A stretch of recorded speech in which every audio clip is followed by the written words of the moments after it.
शेर का शिकार। बादशाह अकबर जिस दिन खुश होते उसी दिन शाही बगीचे में फुर्सती दरबार का आयोजन किया जाता था। इसमें ना कोई छोटा होता ना कोई बड़ा।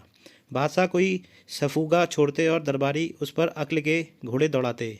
एक दिन बादशाह ने अपने दरबारियों से पूछा, आप में से किस किस ने शेर का शिकार किया है? सबने कहा, हमने किया, हमने किया। बादशाह ने कहा, किया है तो बताओ कैसे किया। पहला नंबर खां साहब का आया। वह बोले, शेर का शिकार करने का मेरा पहला मौका था। जिस मचान पर मैं बैठा था, कमबख्त शेर उसी पर आ कूदा। मचान टूट गया। धम्म से मैं नीचे गिरा। दिल ने कहा, आज तो तू गया शेर के पेट में। दिमाग ने कहा, मगर शेर है कहाँ? तभी ऊपर से शेर की मिमियाती आवाज़ आई। बमुश्किल आंखें खोली, देखा शेर मियाँ पेड़ से उल्टे लटके हैं। उसकी पूंछ टूटी मचान के खांचे में फंसी है और वह बुरी तरह हाथ पैर मार रहे हैं। अपनी गनीमत जान मैंने उठाई तलवार और चला दी। बादशाह बोले, यह भी कोई शिकार हुआ?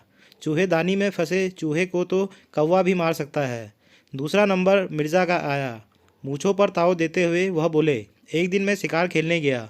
मैं घूमता फिरता परेशान हो गया। सामने गीदड़ तक नहीं आया। थोड़ा दम लेने के लिए पेड़ के तने से पीठ सटाकर बैठा ही था कि तभी नींद आ गई। अचानक नाक में कुछ घुसा। जोर से छींक आई तो नींद टूट पड़ी। सामने देखा तो होश फाख्ता हो गए। 2 कदम की दूरी पर शेर खड़ा था। मारे भय के मैंने आंखें बंद कर ली। वह फिर पास आकर मुझे सूंघने लगा, शायद जानने की कोशिश कर रहा था कि मैं मुर्दा हूँ अथवा जिंदा। तभी उसकी मूछें मेरी नाक में फिर घुसी। मुझे दोबारा जोर से छींक आई। उछलकर शेर 2 कदम पीछे हट गया। इस बार वह पूरा जबड़ा फाड़े हुए था, मानो कह रहा हो, जिंदा हो मियाँ? तो आओ मेरे गले के रास्ते पेट में उतर जाओ। मैंने आओ देखा ना ताओ, उठाई तलवार और तेजी से उसकी तरफ बढ़ा। शेर घबराकर पीछे हटने लगा। आखिर वह ऐसे मुकाम पर जा पहुंचा जहां पीछे गहरी खाई थी। यह देखकर मैंने तलवार की नोक उससे छुआ दी और वह घबरा गया। तेजी से पीछे हटा और खाई में जा गिरा। गनीमत यह हुई कि मैंने सही समय पर खुद को संभाल लिया, वरना वरना आप भी उस खाई को आबाद कर देते। बादशाह ने कहा, मगर इसे शिकार कौन कहेगा? असली शिकार तो वो है जो 2-2 हाथ करके आमने सामने की धरपकड़ में किया जाए। इतना सुनकर मिर्ज़ा का चेहरा उतर गया। अचानक पीछे से 70 साल के एक बूढ़े मौलाना की आवाज़ उभरी। बादशाह सलामत ने अभी कहा कि असली शिकार वह है जिसमें आमने सामने की लड़ाई में शेर को मात दी जाए। मेरे साथ 30-32 बरस पहले ऐसा ही वाक़या पेश आया था। यह सुनकर बादशाह चकित होकर बोले, अच्छा? मौलाना ने कहा, हाँ जहाँपनाह। उन दिनों शेरगढ़ का इलाका घने जंगलों से भरा पड़ा था। दिल्ली में एक अफवाह फैली थी कि उन जंगलों में एक टीला है जिसमें बेशुमार दौलत छिपी है। एक दिन मैं और मेरे कुछ दोस्त उस टीले की तलाश में जंगल में जा घुसे। कुछ ही दूर गए थे कि हमने शेर की दहाड़ सुनी। हम सब सिर से पैर तक कांप उठे। सबके सब वापस भाग लिए। मैंने भी भागना चाहा लेकिन भाग ना सका। सामने से शेर जो आ रहा था, ये नुकीले दांत, ये लंबे लंबे नाखून, खून बरसाती उसकी आंखें। होश गुम होते इससे पहले ही मैं उल्टे पैरों दौड़ लिया। मैं आगे आगे, शेर मेरे पीछे पीछे। रास्ते में कीचड़ से भरा एक पोखर था। बदहवासी में मैं उसे देख नहीं पाया और जा गिरा उसमें। देर तक कीचड़ में गोते खाता रहा। कीचड़ से सराबोर आंखों को जोर लगाकर खोलते हुए सामने देखता रहा। सोचता रहा शेर कहाँ चला गया। पौने घंटे तक शेर नहीं आया तो मैं जैसे तैसे पोखर से बाहर आया। मुझ पर मेरे अपने वजन से दोगुना कीचड़ लिपटा था। चल भी बहुत मुश्किल से रहा था कि देखा शेर पोखर के पास एक झुरमुट में बैठा मुझे घूर रहा है। शायद वह यह पहचानने की कोशिश कर रहा था कि यह है कौन। वह तो यकीनन नहीं जिसके पीछे मैं भागा था। सहसा शेर ने मुंह फाड़ा। मुझे लगा कि गस खाकर गिर पड़ूंगा। ऐसी सूरत में सहारे के लिए कीचड़ लिपटे दोनों हाथ आगे को जा उठे। शेर एकदम उछला और भाग खड़ा हुआ। यह सुनकर बादशाह अकबर बोले, आमना सामना बेशक हुआ लेकिन कुश्ती तो नहीं हुई। अचानक उसकी निगाह बीरबल की ओर उठ गई। उसे उकसाते, क्यों बीरबल, क्या तुम्हारा कभी किसी शेर से आमना सामना हुआ है या कुश्ती? बीरबल बोला, आमना सामना तो तकरीबन रोज ही होता है जहाँपनाह।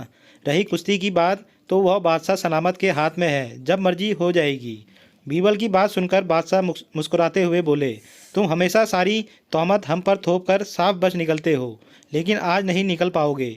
शेर के शिकार के बारे में या तो आप बीती सुनाओ या फिर इनकार करो कि तुमने ज़िंदगी में कोई शेर नहीं मारा। बीरबल बोला, शेर तो मैंने कई मारे हैं, मगर आपको इस पर विश्वास नहीं आएगा। और एक दफ़ा तो ऐसा गजब का वाक़या हुआ कि हो सकता है आपको यह किस्सा कहानी ही लगे। बादशाह अकबर ने चौंक कर पूछा, क्या मतलब? हुए बादशाह बोले। बीरबल सिर झुकाकर बोला, हजूर, वे दोनों शेर गुजरात के जंगलों में सेमल के किसी पेड़ से अब भी लटके होंगे। मैं वहाँ एक अंधेरी रात में बादशाह सलामत के साथ भटक रहा था कि अचानक मैंने शेर की दहाड़ सुनी। बादशाह अपनी तलवार तंबू में भूल आए थे और हम दोनों तंबू खोज नहीं पा रहे थे। उधर दहाड़ थी कि बराबर पास आए जा रही थी। तलवार सिर्फ मेरे पास थी। एक बार सोचा कहीं झाड़ी वाड़ी में छिप जाऊं। फिर एक ख्याल आया कि शेर अंधेरे में इंसान की तरह अंधा नहीं बन जाता। आखिर हम दोनों सेमल के एक पेड़ पर चढ़ गए। बादशाह को मैंने ऊपर की साख पर बैठा दिया। नंगी तलवार ले मैं नीचे की साख पर जमकर बैठ गया। मुंह फाड़े दुम ताने शेर आया। उसकी आंखें मसाल की तरह चमक रही थी। वह पेड़ पर चढ़ने लगा। बादशाह बोले, या खुदा रहम कर। मगर यह मौका रहम का नहीं था। मैंने तलवार घुमाई और टिमटिमाती आंखों से अंदाजे से कई भरपूर वार कर डाले। धम में से कोई नीचे गिरा। मैं घबरा गया। ऊपर देखा, यकीनन गिरने वाले बादशाह सलामत नहीं थे। फिर वहाँ शांति छा गई। सवेरे देखा तो शेर 3 टुकड़ों में धरती पर पड़ा था। बीरबल कुछ और कहता, इससे पहले ही बादशाह बोले, उस मौके पर तुम्हारे पास भी तलवार नहीं होती और पेड़ पर चलने से पहले ही शेर तुम पर हमला कर देता, तब तुम क्या करते? बीरबल गमगीन शब्दों में बोला, मैं क्या करता जहाँ पना? ऐसे मौके पर या तो खुदा ही कुछ करता या फिर वह नामुराद शेर। बीरबल की बात सुनकर सभी हंस पड़े। फुर्सती दरबार खत्म होने का नगाड़ा बज चुका था। शिक्षा, शब्दों में हास्य का तालमेल कर देना हर किसी के बस की बात नहीं होती, लेकिन बीरबल में यह खूबी मौजूद थी। इसलिए तो उसने इस कोरी गप को भी सच्चाई के रूप में प्रमाणित कर दिखाया।